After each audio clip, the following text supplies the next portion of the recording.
Kemudian yang kedua, iman kepada yang mulia Nabi Agung Muhammad SAW.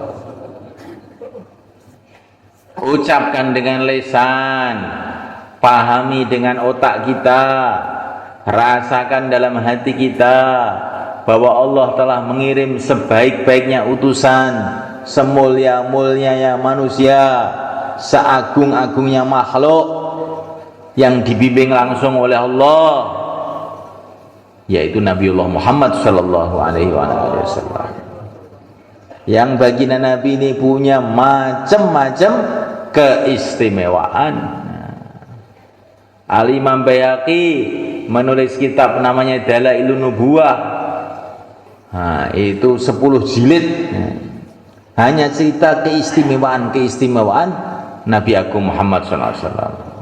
Nabi itu kulitnya istimewa, rambutnya istimewa, matanya istimewa, keringatnya pun istimewa, lebih wangi dari kasturi. Kencingnya pun istimewa, bisa untuk obat segala penyakit. Ada sahabat itu semua kan yang minum kencingnya Nabi langsung nggak pernah sakit lagi, saya mati. Ini hadis sahih, bukan khurafat. Kalau kencingnya tawon saja bisa untuk obat, namanya madu, apalagi kencingnya Nabi. Kalau kencingnya orang Temboro ya banyak penyakitnya, najis. Kencingnya Nabi itu lain. Nabi itu manusia, tapi tidak seperti umumnya manusia. Muhammadun basyarun lakal basyari bal huwa kal yaquti bainal ahjari. Nabi itu manusia tapi tidak seperti umumnya manusia, tapi Nabi itu seperti batu intan, yang lainnya itu batu kali. Kenapa ini saya ceritakan ulang-ulang? Tiap hari saya cerita ini untuk apa? Supaya tertanam dalam hati itu kecintaan kepada Nabi. Akhirnya timbul kecintaan kepada sunnah Nabi, kecintaan kepada perjuangan Nabi, kecintaan kepada umat Nabi. Kita melihat orang Islam itu senang gitu, walaupun dia ini miskin, jelek, ngantuan, tapi senang. Kenapa kamu kok kelihatan senang sekali dengan orang itu? Lah ini umatnya Rasulullah. Nah, tandanya orang itu cinta yang sebenarnya kepada Rasulullah, mencintai umatnya. Ini pentingnya kita bicara mengenai kemuliaan Rasulullah SAW. Sekarang ini semua kan, sampai penulis-penulis buku-buku mengenai sejarah Nabi itu loh, mereka ini banyak yang tidak paham perkara ini, sehingga menggambarkan bahwa Nabi itu kayak manusia biasa. Itu apa sebabnya? Karena otak dia terlalu biasa, ya kan? Sehingga nggak bisa memahami kemuliaan Nabi itu.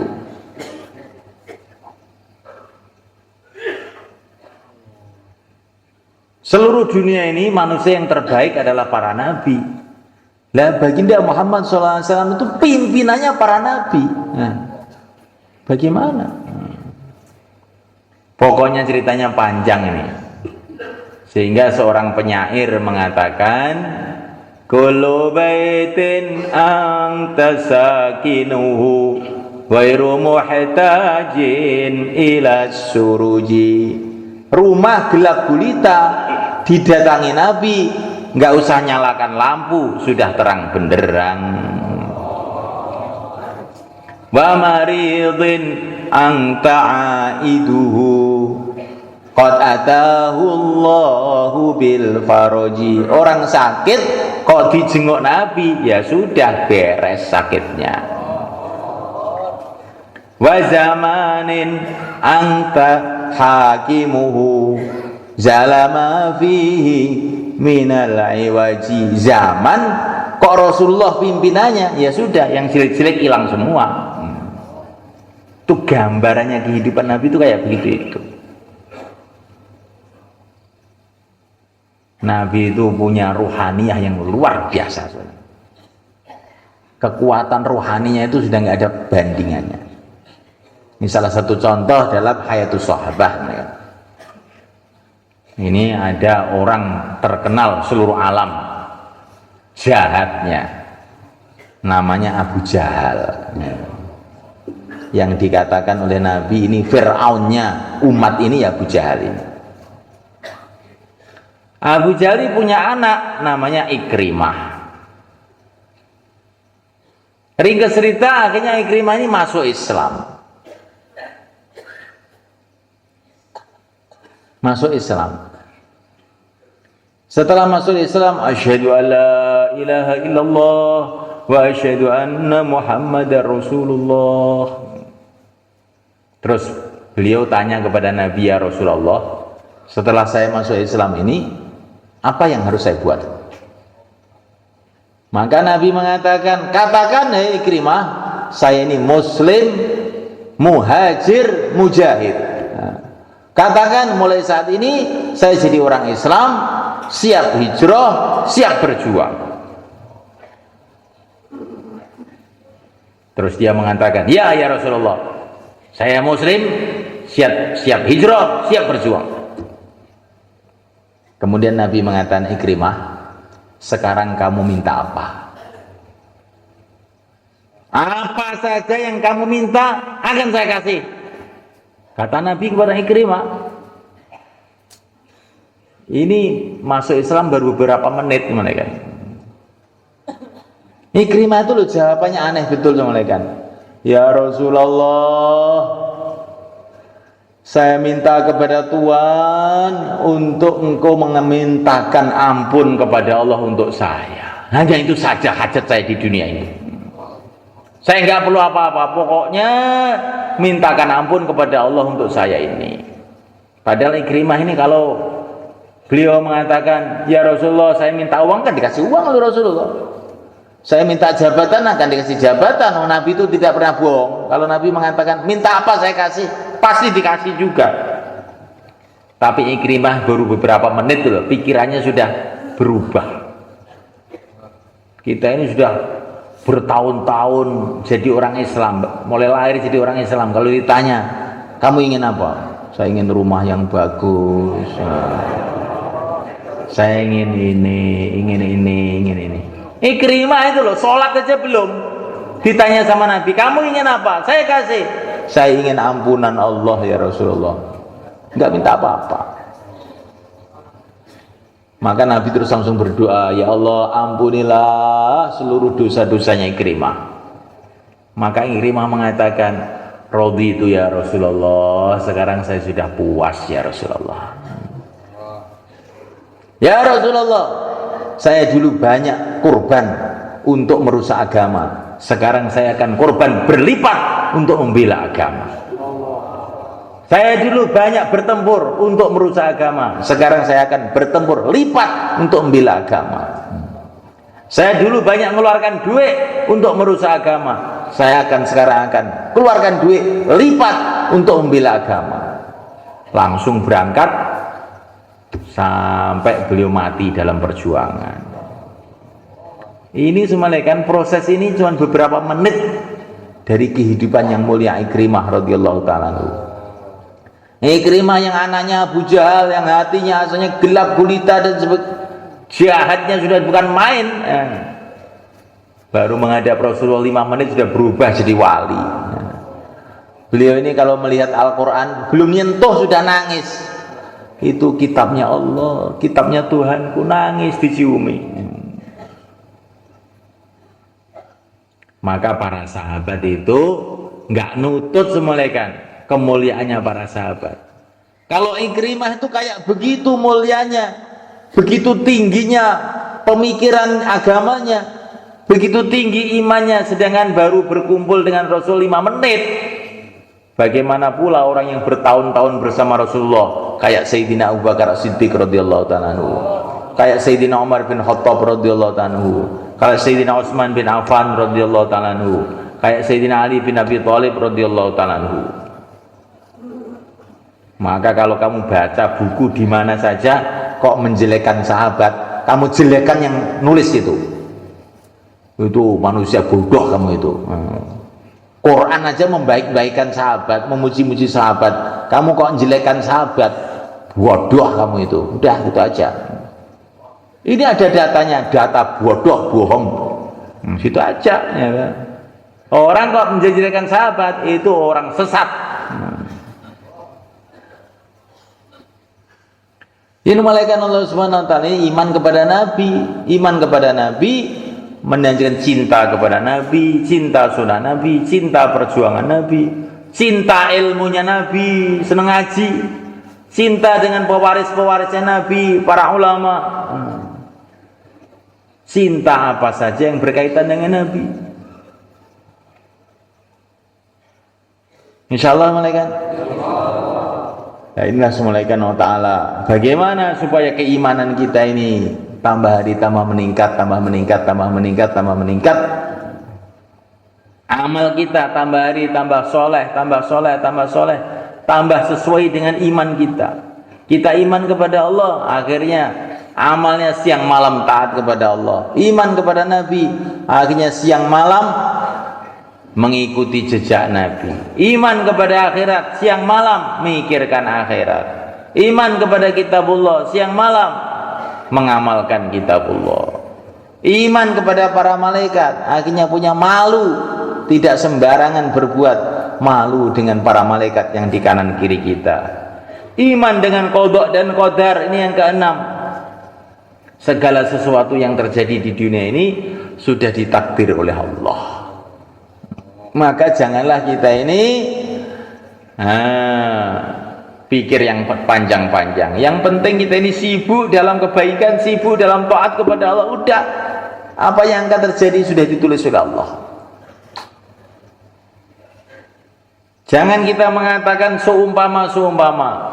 Kemarin saya jalan, seumpama saya minggir sedikit itu tidak ditabrak bis sebelumnya.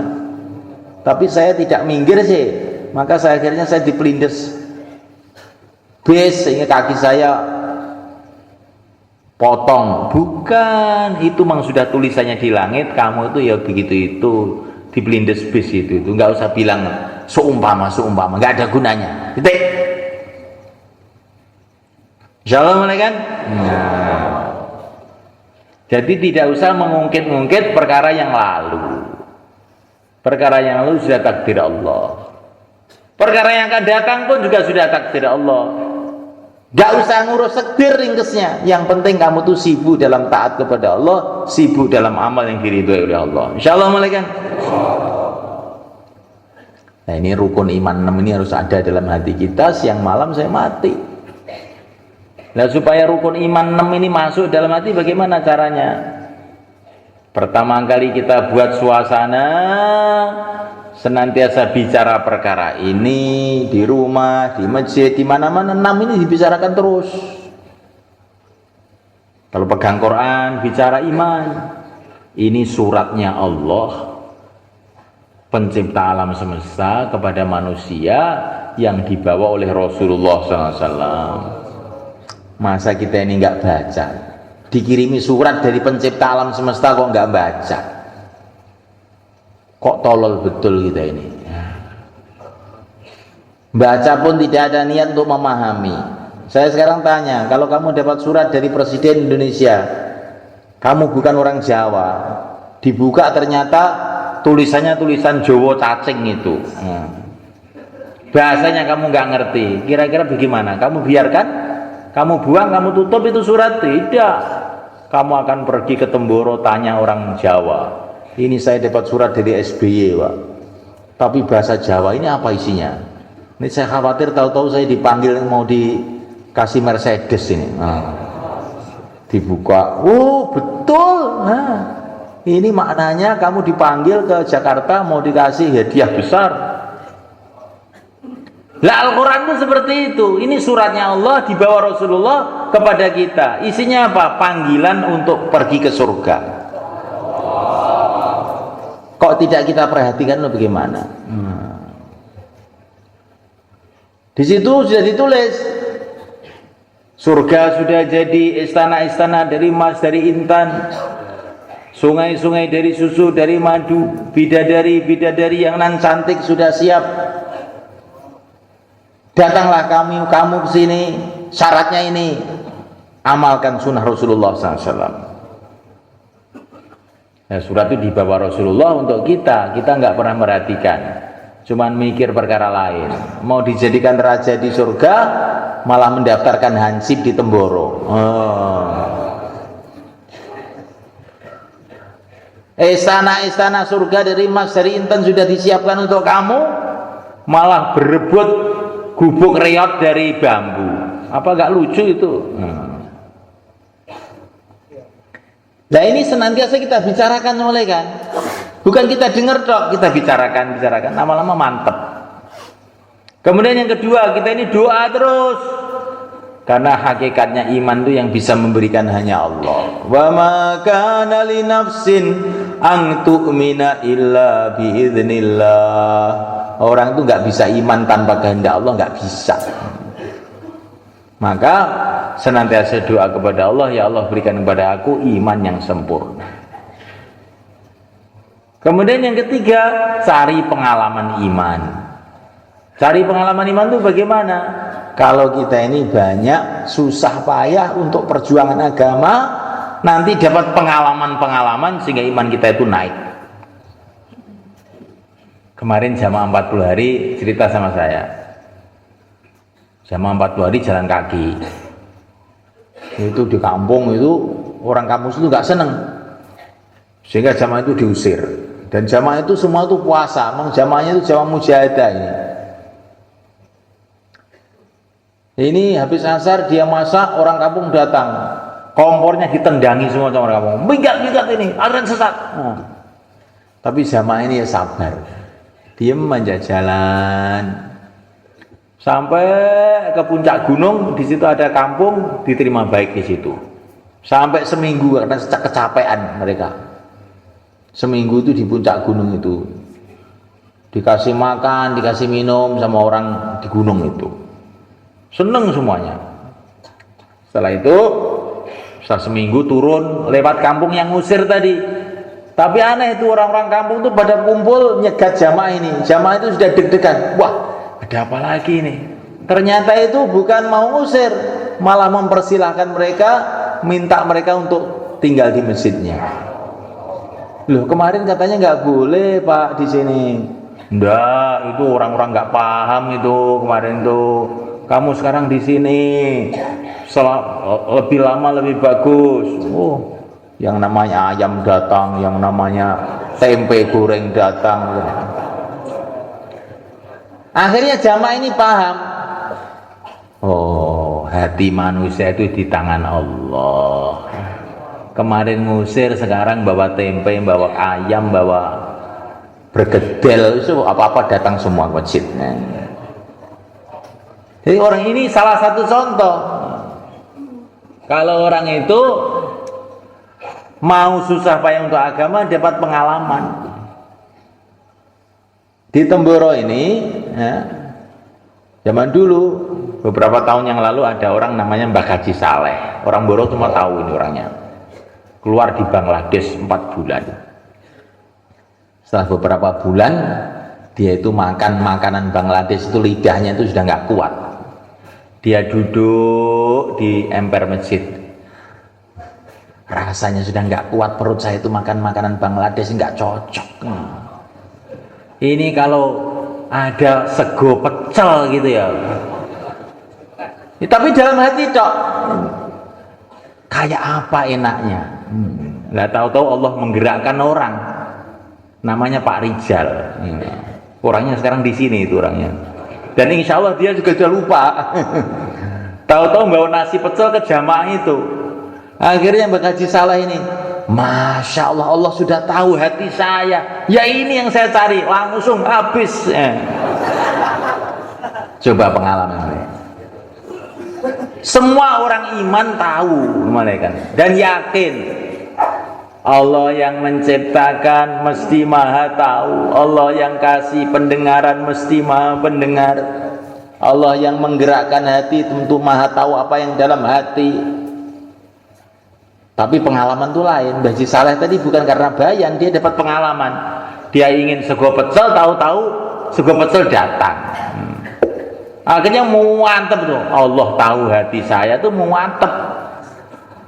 Mbah, kamu keluar 4 bulan itu dapat apa? Allah tahu hati saya. Pun sitok niku mawon pun. Tapi ini karena pengalaman, mancepnya itu betulan oleh kan. Kalau cuma dengarkan bayan, nanti habis bayan lupa lagi. Tapi kalau sudah pengalaman ini nggak lupa-lupa. Insya Allah mulai kan? Ya. Jadi kalau kita iman kita ingin kuat, banyak mujahadah, banyak bersusah payah untuk agama, nanti Allah kasih pengalaman macam-macam. Allah punya bertriliun-triliun pengalaman yang Allah akan berikan kepada siapa yang Allah kehendaki. Ini salah satu contoh aja. Ini banyak kan kalau kita baca Hayatus Sahabat, bagaimana para sahabat ketika mereka banyak susah payah untuk agama, macam-macam pertolongan Allah. Malaikat-malaikat datang, lautan pun jadi jembatan, binatang-binatang pun tunduk pada mereka.